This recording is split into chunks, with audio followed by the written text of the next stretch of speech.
Hey there, hope we're good. It's another day, and it's coming to the end of this one for me. I said this before, I think this is my sweet spot for doing these videos around this time of day. It's like 4 o'clock, you've worked through the bulk of the tasks of the day, really, or if you haven't, then you're probably trying desperately to do that. It's been a good day, it's been very productive. Big focus for today was in relation to clients getting things planned for February, being clear of what's coming up for them, just having a think about each one of them. One thing I probably not underestimated when I started the business, I think it's something to keep in mind for whenever you, I suppose, start any company. Well, that's not true actually. Whenever you start an agency or I suppose professional service or your consulting business, I guess a large percentage of it, your clients are the main source of income. Clients are really, really important. And I think I probably underestimated that you've got the time with them working on things, you've got the time maybe implementing things or working on stuff for them, but the time dedicated to just thinking about them, thinking about what's coming up for them, thinking about how you might be able to help them, thinking about, I suppose, the different ways in which you might be able to apply your knowledge to help them specifically, and just in general trying to get a feel for, I guess, it's like the ways in which you can add value to their business beyond just doing basic exercises with them. So what I mean by that is I like to take a bit of time, usually once, I suppose it plays out once a fortnight, where I just ask the question, okay, what's coming up for X? If I were in their shoes, what would I be thinking about right now? If I were in their shoes, what would be my priority? And I think even to that point, it's really important for me just to, I could put myself in their shoes, but my role is not to really tell them what to do. My role is to simply guide and advise and point them in the right direction. And honestly, I can encourage them to take decisions. I can encourage them to move a bit quicker or slow things down. But I'm not there to just point the finger or tell them they have to do this. Like, that's not really the role that I play. So I have to be mindful of that. But anyway, that was the main focus for today. It really did take I think I probably spent, if I look at, I'm tracking my time now, so I can tell you exactly what time I spent on that. That, all in all, today I spent, that's 3 hours 15. I mean, that's just over half an hour a client, which isn't that much time, maybe, but that was a relatively solid block of time dedicated to thinking about a few things in relation to each of them. So anyway, beyond that, just did the usual. Got out some content this morning, did a bit of admin, did a bit of BD/pipeline. Now I'm doing this, and that's the main stuff really. But what I wanted to talk about and what I wanted to share was just a thought I had in relation to referrals. So specifically referrals in the context of an agency, but maybe this could be applied to businesses in general. So the power of a referral, a great referral can be probably the easiest way for you to bring a new client into the door as an agency. Surely it's the easiest way. I think for me, it never ceases to amaze me how some people can react to a referral, in the sense of, if I work with someone, or rather if I work with someone for a period of time and they refer me on to someone else, that new person almost assumes that, not assumes, but they have so much trust in that client of mine that they almost don't even want to talk about it. They just want to go and see what happens. Let's try it. Because if David said, you're really good, you must be exceptional. So I've had a couple of cases in the last few weeks where people have said, hey Ross, look, you're doing well according to X, would love to chat, or look, I'd really like to work with you. And I'm almost a bit like, okay, I don't even know who you are. But equally, I respect that it just highlights that, look, maybe they put a lot of trust in in certain people. Maybe they've worked with maybe there's clients they've worked with for years and things like that. But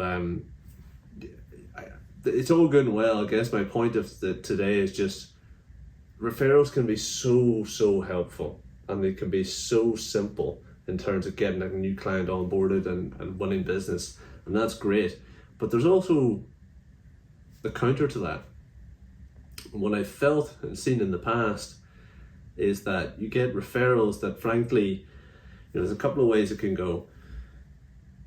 The referral isn't an ideal client at all. One of the consequences of that, the referral might be with a potential client, but the person themselves isn't a great fit for you. The referral, I suppose, what else? It could tick the boxes, but then because it's a referral, there's almost that associated pressure that comes with it of wanting to do really good work, probably too much work. Like a phrase I hear quite a lot is, oh, it was a referral, so I just wanted to do a really good job. That generally means you're overworking yourself to deliver the same results that you would for a non-referral client. So getting referrals is brilliant. The first thing I'd highlight is just that it can be a little bit of a trap, in the sense that you will get a lot of these referrals in that aren't really your ideal clients. And then it's almost like, well, what do we do? I think you have to be quite strong-willed and have quite clear boundaries, in the sense of, look, being clear with the person that referred them, to be just saying, look, truthfully, look, they're not really a fit, but I'm happy to speak to them. And there's a couple of other components to that. I mean, it's ultimately the case that you're under no obligation whatsoever. Just because you are referred on to someone does not mean you have to work with them. You don't even have to have the intro call. You could just even send them an email and say, look, I'm happy to chat general business, I'm happy to talk about my business, but I just know looking at X, maybe your website or understanding your business, is not a fit. So for example, if I said explicitly, I do not work with PR agencies, and someone referred me, like a great friend referred me to a PR agency, I would just say up front, look, I don't work with PR agencies. It's nothing against you. I'm more than happy to have a conversation and see if we could, see if there's anything I can maybe give you a bit of clarity on, or just hear what you're struggling with and see if I can point you in the right direction.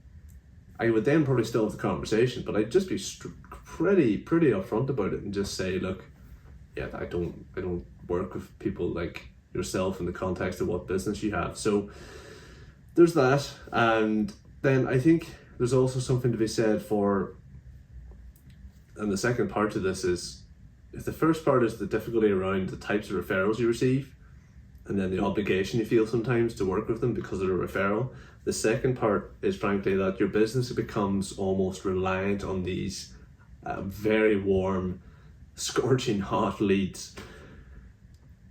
And depending on the business you have, and what you see quite a lot is, it almost gives agencies a misleading sense of what their pipeline is actually like. So if you're not putting the right people into your pipeline through outbound or through whatever means it is, if you're not controlling that to an extent, and you're solely relying on referrals coming in, you have a layer of unpredictability, and you have a layer of much less control. And ultimately it's much more difficult to gauge what your growth is going to be like. So even if you have a really strong referral program, and correct, I could be wrong on this point, but even if you have a really strong referral program, there's still no guarantee, and there's nothing you can do to kind of dial up or dial down the energy and effort you put into driving new leads through that. It's just a program that incentivizes people who to put people in front of you. It doesn't guarantee new leads, so to speak, or not that it doesn't guarantee them. It just is a mechanism. It should be a percentage of your new business as opposed to 70, 80, 90% of it, which is quite a common thing you see too. So I think, again, just for myself, I've seen a lot of, I suppose it's nice, it's good, it's a sign I'm doing things well for certain clients, I suppose. But it's interesting to me just with how much willingness then someone will come to me and say, I really want to work with you, or I really want to speak to you off the back of one of these referrals. So that's quite interesting. There's maybe a psychologist or someone in that sphere could explain it in more detail as to why we think about that the way we do. But the other side to it then is something I see with my clients or agencies I speak to is simply you become too reliant on that, and I think that's a real problem. So just something I'm thinking about a bit at the moment. In the same, I suppose my point there is it's really nice, and it can be such a huge boost to your business and to your agency when you get a referral because of the great work you've done for another client. Like that, if that's a really good lead and it's for genuine reasons and it kind of plays out nicely, you look back in 3-6 months time and you're like, wow, I mean, this has been great. So easy to get them in the door, so nice to onboard them, right fit, came from a friend or a colleague or whatever. Really just, if it goes well and you do good work for them, then it can be a really good way to grow the business. But you just don't want your business to be reliant on that one avenue. So yeah, just a few thoughts on referrals, I suppose. And on top of a day of I suppose having a bit of a planning day for client work. But that's really what's going on for me today. Anything else coming to mind for me? Not tremendously. Got a few sessions next week. So we've got a few check-in sessions, not check-in sessions. We've got a few online sessions with clients next week. As I said to you in a few vlogs ago, quiet first week of February, kind of by design on my part. Second week there's a few things on, and then third and fourth week we're back out in the field, going to see people. So that's loosely what the month is looking like. And I think broadly that's all I have to share today. Yeah, it was mainly the point on the referrals. So what are we taking from this? I mean, take a look at your agency. If you're running an agency, in fact, if you're running any business, maybe look at it tomorrow and ask the question. I mean, if you don't know the answer to this, you should know what percentage of new business in the last 12 months came from referral. And then I'd also look at it and say, all right, well, off those new leads that came in the door through referral, how good were they? Like, did 10% of them become clients? Did 75% of them become clients? And when they became clients, are they still clients or have they churned? Something probably you should be paying attention to. Sorry, it's not probably. You should be paying attention to it, particularly if you're operating an agency. And then I suppose maybe have a think. All right, well, if these numbers aren't where I want them to be, if the conversion rate off the back of a referral is low, if the quality of the lead from a referral is low, if the long-term performance for referral leads is low or poor, what can I do about it? So do you need to set up a referral program? If there were 5 people who've sent you referrals in the last year, do you want to send them a quick message and say thanks, but look, we've refined our positioning a bit, here's who we really want in the door? There are always things you can do, but if you're getting regular referrals, that's great. There's usually an opportunity to just fine tune it and make sure that the people who are sending you those referrals are A, rewarded or given a thanks in some capacity, and B, just so they know that if anything changes in your business, they're aware of it, so that maybe they stop sending you certain leads, or that they increase the people that they maybe previously thought wouldn't be applicable to your business. They increase those numbers as well. So yeah, try a few things there and see what comes up for you. But yeah, if you're getting referrals, you're probably doing something right. It's just a case of making sure that the people referring them to you understand your business, I think. So that's all for today, I believe. What have we got coming up tomorrow? Anything exciting? Anything exciting tomorrow? Yeah, I've got a pretty free day again tomorrow. Oh, I've actually got quite a lot of... Tomorrow's a BD day. Quite a lot of new business / growth activity going on. So I've got quite a lot of those follow-ups to work on. Call in the morning. That's about it, really. Yeah, tomorrow's gonna be a good day. I'm excited about that.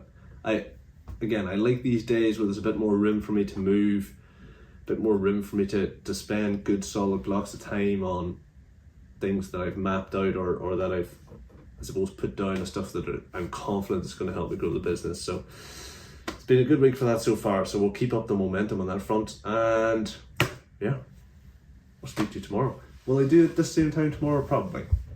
Who knows?